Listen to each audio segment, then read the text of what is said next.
اور حالات کیا ہوں گے، حالات کیا ہوں گے پتہ ہے؟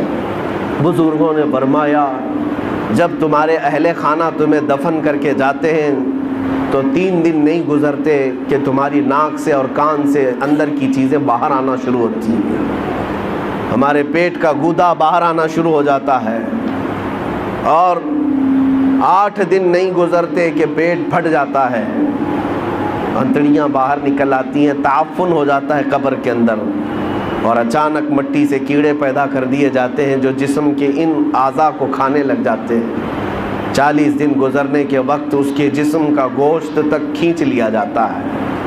میرے عزیزو، یہ ہماری حقیقت ہے، یہ ہماری حقیقت ہے۔ میں کبھی کہتا ہوں نوجوانوں سے جو جیم میں جا کر اپنی باڈی بنانے میں گھنٹوں صرف کرتے ہیں، اپنی باڈی بنانے میں، اپنا چہرہ بنانے میں، تمہیں پتہ ہے مولا کائنات علی مرتضیٰ رضی اللہ تعالیٰ عنہ ایک دن قبرستان گئے اور قبر والوں کو سلام کیا، السلام علیکم یا اہل القبور، اور پھر پوچھا ہے قبر والے تمہارا کیا حال ہے؟ آپ کے ساتھ ایک تابعی حضرت سعید ابن مسیب تھے، وہ کہتے ہیں میں حضرت علی سے پوچھ رہا تھا کیا یہ قبروں والے آپ کو جواب دے رہے ہیں؟ حضرت علی کہتے ہیں ہاں وہ قبر والے جواب دے رہے ہیں، میں سن بھی رہا ہوں۔ یہ سب کے بس کی بات تو ہے نہیں۔ اس کے تھوڑی دیر کے بعد حضرت علی رونے لگ گئے، آنکھیں بھیگ گئیں۔ ان کے ساتھ موجود تابعی نے پوچھا کہ کیا جواب دیا قبروں والوں نے؟ مولا کائنات حیدر کرار شیر خدا رضی اللہ تعالیٰ عنہ فرماتے ہیں میں نے ان سے پوچھا تو قبروں والے کہتے ہیں اے علی ہمارا کیا حال پوچھتے ہو؟ جس چہرے کو ہم گھنٹوں سجایا کرتے تھے اس چہرے پر اللہ نے بچھو چھوڑ دیے اور وہ ہمیں ڈنک پہ ڈنک مارتے ہیں۔ جن بالوں کو ہم بار بار سجایا کرتے تھے ان میں خون اور پیپ بھر دیا گیا ہے، ہمارے جسم کے اوپر سے چمڑیاں ادھیڑ دی گئی ہیں اور گوشت کی سڑن پیدا کر دی گئی ہے، اور وہ قبروں والوں کے حالات حضرت علی سنتے سنتے رونے لگ گئے۔ وقت کے صحابی داماد رسول قبر کے ذکر سے رو پڑتے تھے۔ میرے عزیزو، آج ہماری کیا حالت ہے؟ ہماری آنکھیں تک نہیں بھیگتی، ہمارا دل تک موم نہیں ہوتا، خواہشات نے ہمیں اتنا مصروف کر دیا ہے کہ اپنا آخری سفر بھی بھول بیٹھے، جبکہ تمہیں پتہ ہے تم ہماری تقریر سنو یا نہ سنو، کسی کا بیان سنو یا نہ سنو، تمہیں تو موت آنی ہے، تمہیں لے جایا جائے گا، اس بات کو مانو یا نہ مانو۔ تمہارے نہ ماننے سے، تمہارے انکار کرنے سے تمہاری موت کے آنے میں کوئی فرق نہیں پڑے گا، موت تو آنا ہے۔ تم 1000 اختلاف کرو مجھ سے، 1000 مجھے گالیاں دے لو، لیکن موت تو آنی ہے میرے عزیز، موت تو آنی ہے۔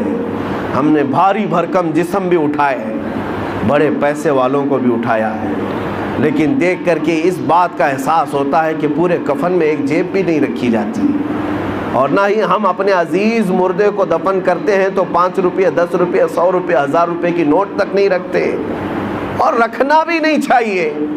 لیکن مومنوں کا یہ عقیدہ ہے کہ ہم ایک سکہ بھی قبر میں اپنے باپ کو نہیں دیتے، کیوں؟ سب کو پتہ ہے کہ یہاں یہ سکہ نہیں چلنے والا، یہ دوسری دنیا ہے، یہاں انصاف دوسرا ہوگا، یہاں ملائکہ آئیں گے اور وہ نہ رشوت لینے والے ہیں اور نہ سفارش تمہاری لینے والے ہیں، یفعلون ما یؤمرون، وہ اتنا ہی کریں گے جتنا ان کو حکم دیا جائے گا۔ اے میرے عزیزو، وقت بہت کم رہ گیا ہے، وقت بہت کم رہ گیا ہے، اور اب تک ہمارے پاس ایسی کوئی چیز نہیں جس کو لے کر کے ہم قبر میں جائیں۔ مجھے ایک واقعہ بار بار جھنجھوڑتا ہے۔ ممبئی کی سرزمین پر ہمارے ایک حاجی صاحب، بڑے پیسے والے، پرہیزگار آدمی بھی ہیں، لیکن اپنے بیٹے کو انہوں نے بچپن سے، اکلوتا بیٹا تھا، کانوینٹ میں پڑھایا، انگلش میں پڑھایا، اور بہت ٹاپ کی کالج یونیورسٹی میں پڑھا، یہاں تک کہ اسے لندن بھی پڑھنے کے لیے بھیجا تھا۔ 24 سال کا یا 25 سال کا لڑکا تھا، اچانک بون کینسر ہو گیا۔ بون کینسر ایسا ہوا کہ پتہ ہی نہیں چلا، 6 مہینے کے بعد پتہ چلا کہ یہ 3rd سٹیج پر ہے، کچھ کر ہی نہیں سکتے تھے۔ پہلے تو لندن میں علاج ہوا، اس کے بعد پھر وہاں سے مایوس ممبئی لوٹ آئے۔ جب گھر آئے تو 25 سال کا جوان بستر پر ہے، گل گیا ہے، اور باپ کی حالت دیکھنے کے قابل، روتا تھا، نمازوں میں آ کر دعا کی چٹھی ہر بار۔ پھر وقت ایسا آیا، مجھے وہ بات یاد آتی، کافی سال ہو گئے، اس نوجوان لڑکے نے اپنے باپ کو ایک دن بلایا، کہا ابا جان میری اسکول کی سرٹیفکیٹ، شیلڈ، مارک شیٹ یا جو مجھے انعامات ملے تھے وہ کہاں ہیں؟ کہا باپ نے بیٹا سب سنبھال رکھا ہوں، الماری میں سب ہے، سب ہے۔ کہا میں دیکھنا چاہتا ہوں۔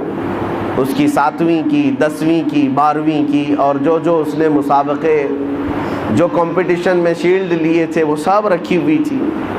باپ لا کر کے دیتا ہے، یہ تیری 10ویں کی ہے، یہ 12ویں کی ہے، یہ کالج کی ہے، یہ تو لندن میں جو پڑھا اس کی ہے، فلاں کورس کی ہے۔ وہ بستر پر لیٹے لیٹے نوجوان دیکھتا رہا، حسرت سے اپنے باپ کو پوچھتا ہے وہ ساری سرٹیفکیٹ دکھا کر، ابا جان مجھے بتاؤ ان ساری سرٹیفکیٹ میں کون سی ایسی سرٹیفکیٹ ہے جو میں منکر نکیر کو بتا دوں تو مجھے چھوڑ دیں؟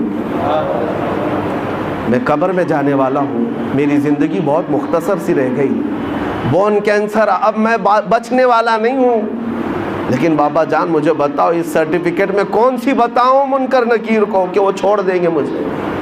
باپ کہتا ہے میرے پیروں تلے زمین کھسک گئی، میں نے آج تک یہ سوچا بھی نہیں تھا۔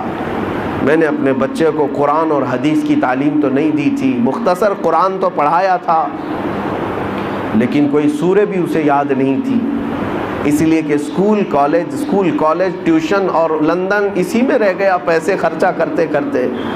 اور آج دنیا سے میرا بیٹا 24 سال کی عمر میں جا رہا ہے، اسے کوئی سورہ یاد نہیں ہے۔ اور اس لڑکے نے وہ میسج دیا تھا، بابا جان یہ میسج پہنچا دینا مولانا صاحب کو کہ اللہ نے اگر کسی کو بیٹا دیا ہے تو صرف دنیا میں ایسا اسے گھوڑا نہ بنائے، ایسا گھوڑا نہ بنائے ریسنگ کا گھوڑا کہ صرف دوڑتا رہ گیا، اسے خبر ہی نہیں ہے اس کی آخرت کا کیا ہونا ہے۔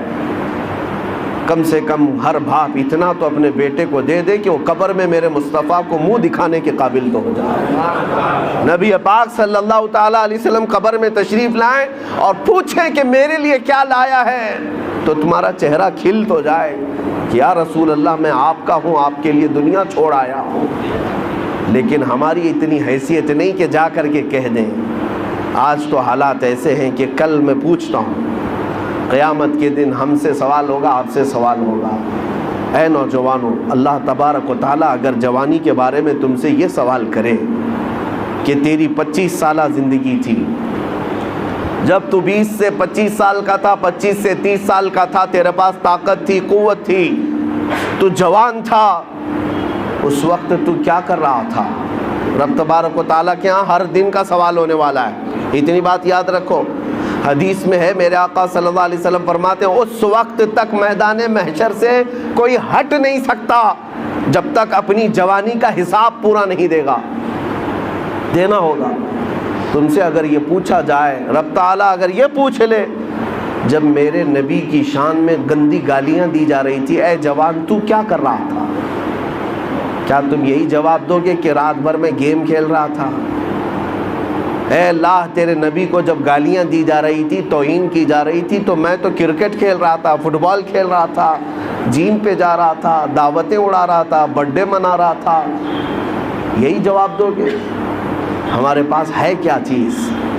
اے میرے عزیزوں، میرے نبی کی امت ہو آپ، ہونا تو یہ چاہیے کہ حضور کی شان میں توہین سن کر کے ہر کھانا پھیکا لگنے لگ جائے، نیند اور چین اور سکون غارت ہو جائے کہ جب ہمارے مصطفیٰ کریم کی عزت سلامت نہیں ہے تو پھر میری عزت کی کیا بات کی جائے۔ بہرحال آج احساس میں دلانے آپ کے سامنے کھڑا ہوں، اب فیصلہ آپ کے ہاتھ میں ہے۔ ایک چیز میں بتا کر کے رخصت ہو جاتا ہوں، جنازہ اٹھے گا اپنا، ہمارے گھر سے نکلے گا، کس میدان سے نکلے گا پتہ نہیں ہمیں، لیکن اتنی بات معلوم ہے کہ قبرستان جانے سے پہلے جنازہ یہ سب کے ساتھ ہوگا، سب کے ساتھ ہوگا۔ ابھی قبرستان پہنچا نہیں ہوتا کہ پوری قبر کے مردے کھڑے ہو جاتے ہیں۔ اگر کوئی غلط آدمی کا جنازہ آ رہا ہے، گنہگار کا آ رہا ہے، تو وہ کھڑے ہو جاتے ہیں اور کہتے ہیں اے رب ذوالجلال اسے ہمارا پڑوسی نہ بنا، اسے اس قبرستان میں داخل ہونے نہ دے، اس لیے کہ آج وہ آئے گا، دفن ہوگا، اس پر تیرا عذاب ہوگا جس کی وجہ سے ہم سب کا چین اڑ جائے گا۔ مردے کھڑے ہو کر کے پناہ مانگتے ہیں اللہ کی بارگاہ میں کہ ایسا منحوس شخص اس قبرستان میں نہ آنے پائے.